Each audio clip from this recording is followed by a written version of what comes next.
Zbor za republiko je danes sklical to srečanje z vami, zato da vam lahko predstavim nekaj ustavnopravnih pomislekov ob začetku sojenja v zadevi Patria.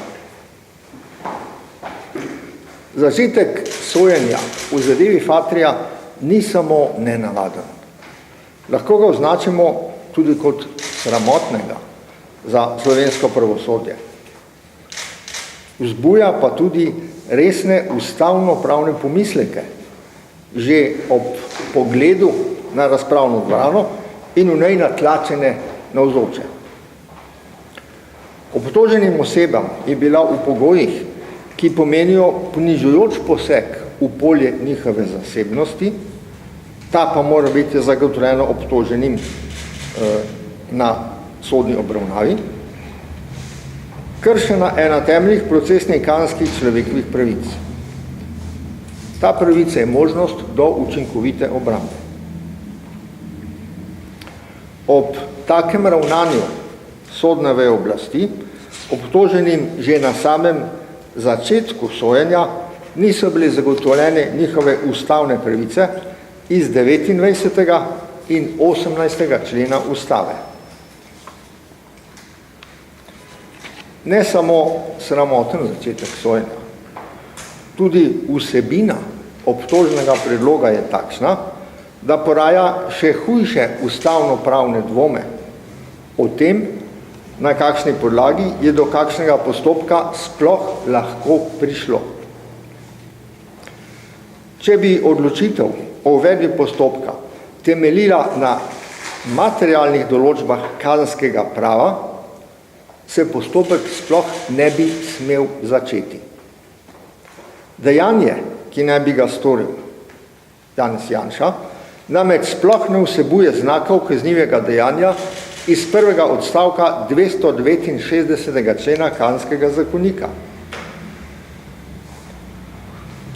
Pa še tisto, ker je v obtožnem predlogu napisano, ne temelji na dokazih. V samem opisu dejanja namreč dobesedno piše, da glede Janeza Janše ni ugotovljen čas, kraj in način izvršitve kaznivega dejanja. Zlasti neugotovljenost načina storitve kaznivega dejanja pa pomeni, da znaki kaznivega dejanja niso ugotovljeni.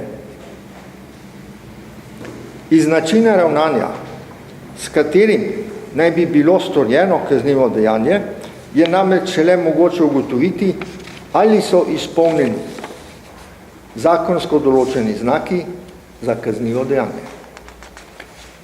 Takšen opis, po katerem je kdo obtožen, da je storil kaznivo dejanje, ne ve pa se, kako oziroma kaj je storil, da bi lahko utemeljeno domnevali, da je njegovo ravnanje kaznivo dejanje, je v popolnem nasprotju z ustavno zahtevo, po kateri nihče ne more biti obsojen za dejanje, ki ni z zakonom določeno kot kaznivo dejanje.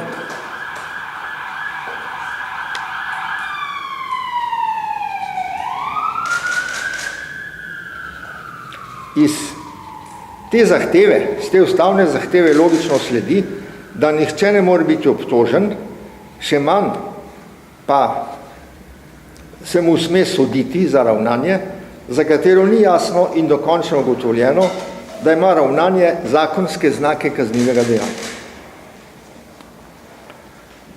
Poleg tega je v nasprotju tudi za zahtevami zakona o kazenskem postopku. In sicer s tistimi, ki morajo biti izpolnjene glede opisa kaznivega dejanja v obtožnem predlogu. Gre torej za grobo kršitev ustavne zapovedi o spoštovanju zakonitosti iz 28. člena Ustave Republike Slovenije.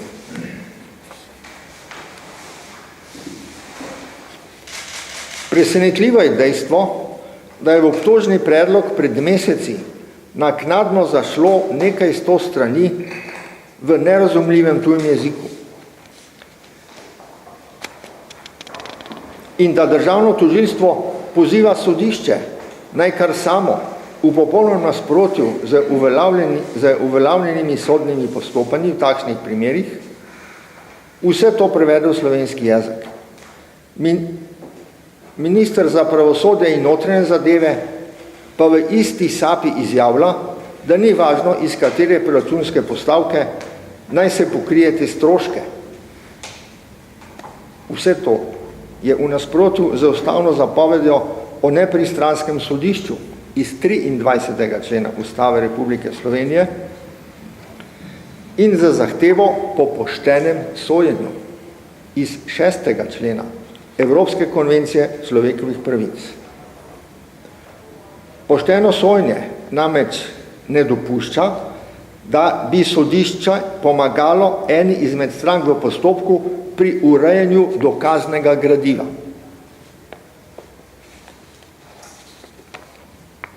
Ne gre za proračunsko postavko, temveč za zahtevo Evropskega sodišča za človekove pravice, ki glede poštenega sojenja zahteva ne le, da je sojenje dejansko pošteno, temveč mora tudi navzven dajati videz poštenosti in nepristranskosti. Slovenija je bila zaradi tega že obsojena pred Evropskim sodiščem. Vendar se trenutna izvršilna veja oblasti na to očitno požvižga, saj cilj opravičuje sredstvo. Še ena obsodba ji očitno ni mar. Javnost mora izvedeti tudi to, da Janeza Janšo obtožujejo, da je posredoval za legalno, zakonito izvedeno uradno dejanje, torej nakup pri Patrii. Vendar je opis njegovega dejanja v obtožnem predlogu takšen, da sploh ne ustreza izvršitvenemu dejanju po prvem odstavku 269. člena Kazenskega zakonika. Po navedbah iz obtožnega predloga naj bi bil seznanjen, spremljal, nadzoroval in bil obveščen. To enostavno ne pomeni posredovanja v kazensko-pravnem smislu iz navedenega člena. Janezu Janšu se sploh ne očita, da bi posredoval pri uradnih osebah z določenim imenom in priimkom pri konkretnem izvedenem uradnem dejanju. Nakup 8 kolesnikov je bil že izveden po opravljenem postopku in s podpisom in delno realizacijo pogodbe. Zato bi državno tožilstvo moralo dokazati prejem denarja in opisano konkretno posredovanje pri uradnih osebah. Tega seveda ni dokazalo in očitno ne more dokazati. Zato je v opisu kaznivega dejanja vse to, kar izpustilo. Obtoženega Janeza Janšo tako kazensko preganja za dejanje, ki sploh nima znakov kaznivega dejanja.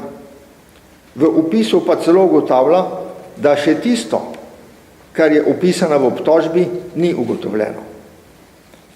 Zato se zakonsko opredelitev dejanskega stanja kaznivega dejanja ne ujema s predstavljenim konkretnim dejanskim stanjem. To pomeni kršitev 28. člena Ustave Republike Slovenije.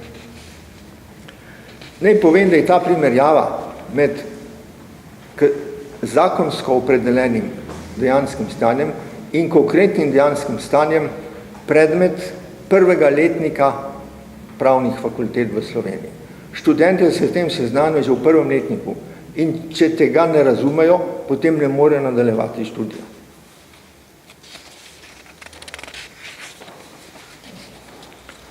Višek komaj predstavljive si arogance pri sestavi opisa kaznivega dejanja, ki je edini relevanten za odločitev sodišča, pa je navedba v opisu, da se Janez Janša z dajalci podkupnine sploh ni hotel sestati.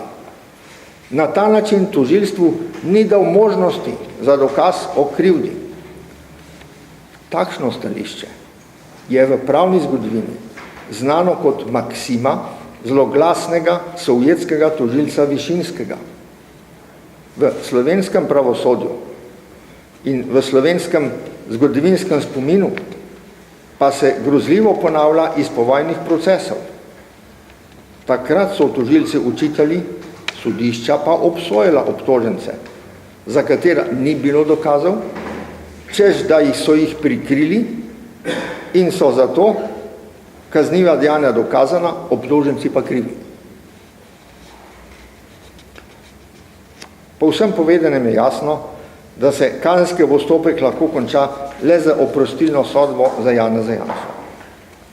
Nedopustno pa je, da tako tožilec kot sodnica vesta, oziroma bi kot poznavalca kazenskega prava moralo vedeti, da se zoper Janeza Janšo vodi kazenski postopek za dejanje, ki nima znakov kaznivega dejanja. Kdo bo odgovarjal na koncu, ko se bo izkazalo, da gre za konstrukt s politično motiviranim namenom? Tudi zahteva za tajnost postopka je absurdna, saj je sodišče v drugem postopku, kjer je nastopil odvetnik Zdolšek, dalo na razpolago v spis, brez tajnosti postopka.